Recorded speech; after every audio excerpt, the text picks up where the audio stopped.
ever have one of those moments you're scrolling through X, you go to order lunch, and then poof, nothing works? And you start to think, is it my Wi Fi? Well, chances are it's not you. It's something much bigger. It's often one single, super important company having a really bad day and dragging a huge piece of the internet down with it. Well, the culprit was a company named Cloudflare. Now, you might not have heard of them, but trust me, they are a fundamental piece of the internet's backbone. So when they went down, it created what one expert called massive digital gridlock.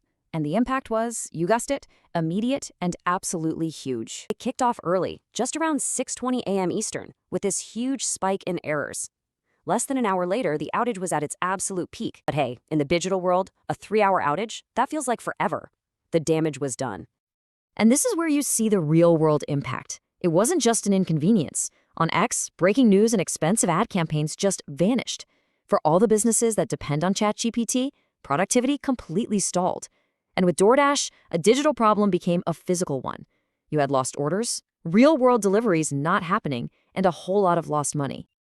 So what caused all this chaos? Your first thought is probably some huge, sophisticated cyber attack.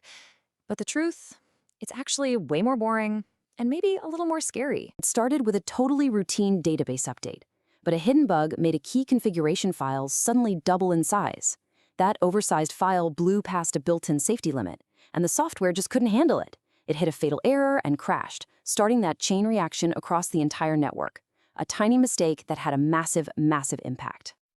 This whole thing was a huge wake-up call for the entire industry. So now the real question on everyone's mind, from the folks at X to the smallest online shop, is how do we stop this from happening again? How do we actually build a stronger, more resilient internet? The internet needs to be built so that no single company, no single bad day can take down our favorite services and grind everything to a halt.